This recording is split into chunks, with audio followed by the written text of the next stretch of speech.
Ayat ini tentang menutup ya aurat bagi perempuan berlaku juga untuk laki-laki dalam konteks menutup aurat. Jadi menutup aurat itu bukan hanya perempuan, laki-laki juga sama, cuma batasannya yang berbeda antara aurat laki-laki dengan perempuan. Aurat itu asalnya sesuatu yang terbuka.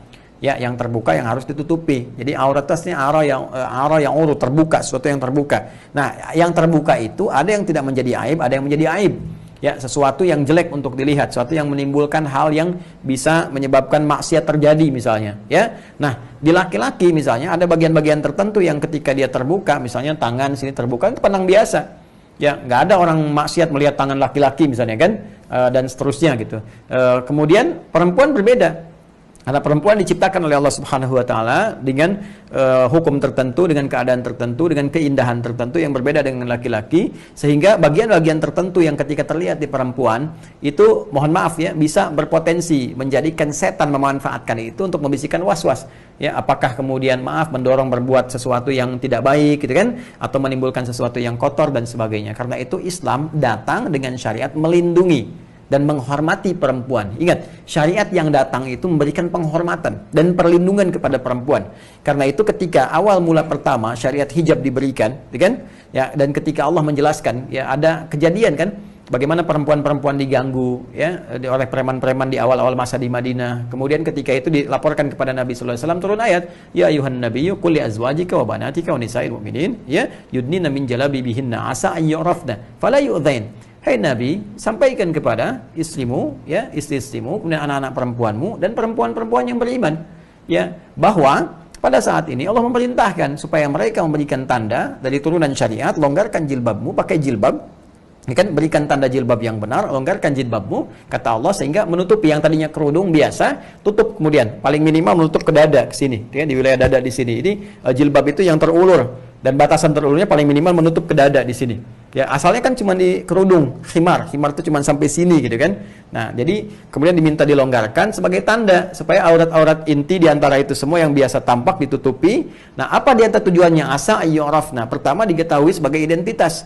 Ya, identitas muslimah yang disyariatkan, memenuhi unsur syariat. Jadi ini identitas sebagai muslimah, bangga itu, Anda harus bangga. Ya, Anda bangga di hadapan Allah. Jadi Allah itu memberikan identitas khusus bagi perempuan supaya dibanggakan di hadapan Allah.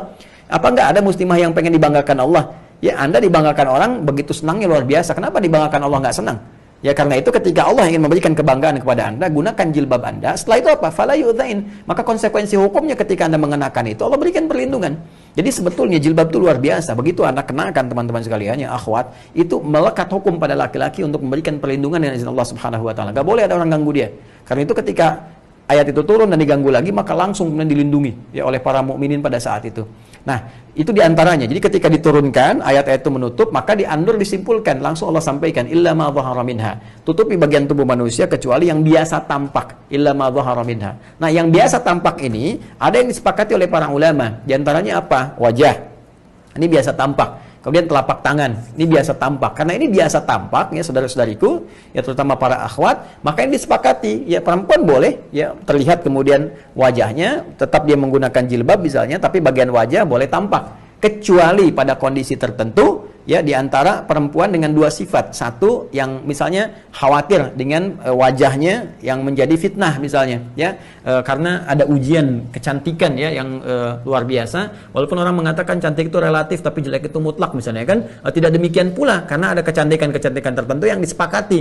Ya misalnya kalau ngelihat wajah tertentu maka misalnya ada tersirat sesuatu atau kadang orang jalan bisa nabrak tiang misalnya kan, ya ketampanan juga bisa begitu ketika kasusnya Nabi Yusuf alaihissalam itu kan, ketika melihat jadi bengong, teriris kemudian tangan dan sebagainya. Ada kondisi-kondisi demikian.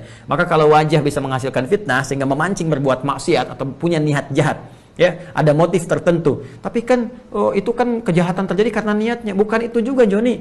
Ya kadang-kadang terjadinya itu karena penampilan kita membuat dia terangsang untuk berbuat jahat. Muncullah niat. Niat itu kan nggak mungkin muncul kalau tidak ada objek yang terlihat atau terdengar atau terasakan. Nah ini, jadi ketika dia melihat, mendengar, merasakan, dan mengamati itu semua, baru muncul niat. Ya kalau nggak ada itu, nggak ada niat. Jadi begitu cara formulasi memahami hukumnya.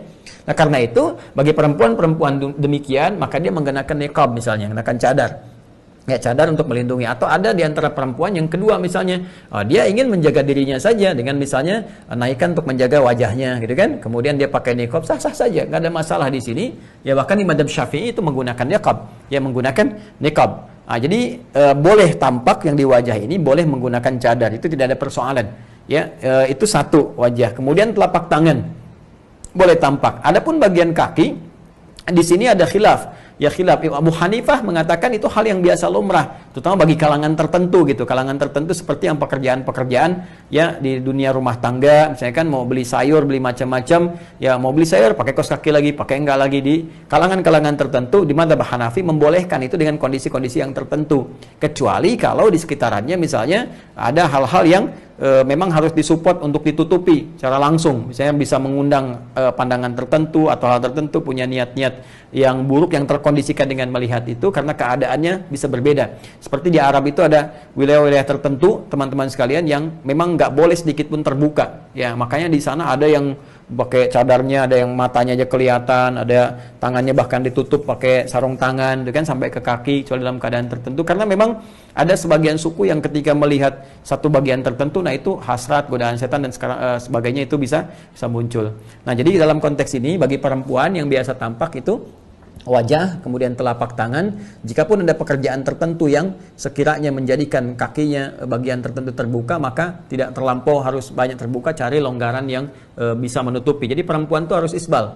Ya perempuan itu menutupi ke bagian bawahnya. Maka jalan keluarnya kalau Anda dalam kondisi sedang demikian, ya maka Anda bisa gunakan yang lebih longgar sifatnya. Dan kalau baiknya kalau keluar itu menggunakan kaos kaki, ya. Menggunakan apa? Kaos kaki. Jadi kalau ayah Anda udah menasehati, udah memberikan yang terbaik, tapi dalam keadaan misalnya tetap sengaja ada perempuan membuka aurat dan sebagainya, maka tidak ada dosa yang mengalir kepada ayah. Kecuali kalau orang tua memfasilitasi, ini yang bahaya. Hati-hati para orang tua ya, melihat tayangan ini, justru orang tua memberikan pakaian-pakaian yang membuka aurat misalnya. Ya alih-alih ditutup, cariin pakaian yang sobek. Orang buat nutupin, cari yang sobek. Ngapain beli pakaian sobek? Wong jahitannya aja nggak sempurna gitu kan. Ya Anda kan cari pakaian itu buat menutupi. Ya kalau disobek ngapain dibeli gitu kan. Jadi mohon izin ya, mohon maaf ya, ini kan cara berpikir saja gitu, bukan model, tapi dalam konteks ini adalah menutupi bagian-bagian yang tidak harus tampak keluar. Jadi untuk perempuan sekali lagi, kalau dia keluar yang bukan mahramnya, maka yang disepakati untuk bisa dia tampak adalah bagian muka, wajah dengan telapak tangan. Adapun bagian kaki itu khilaf di dalamnya. Madzhab Hanafi membolehkan kalau dalam rutinitas yang biasa. Ya, tapi jumhur ulama lebih tetap mengatakan itu bagian dari aurat yang harus tutup menggunakan kaos kaki. Jadi saran saya pakai kaos kaki. Ya, pakai kaos kaki. Kalau tidak sengaja dalam kondisi tertentu, ya tidak ada masalah. Hukum tidak terletak kepada ketidaksengajaan. Ya, jadi kalau ada sesuatu yang terjadi karena kondisi darurat tertentu atau hal yang terjadi yang nggak bisa dihindari, gitu kan, maka itu tidak ada masalah. Ya, terjebak banjir, kemudian kaos kaki kotor, bisa menyebabkan kuman dan sebagainya. Tiba-tiba Anda mesti buka, itu kan kondisi darurat yang tidak sama dengan yang lain-lain sebagainya. Ya Allah Ta'ala a'lam bis-shawab.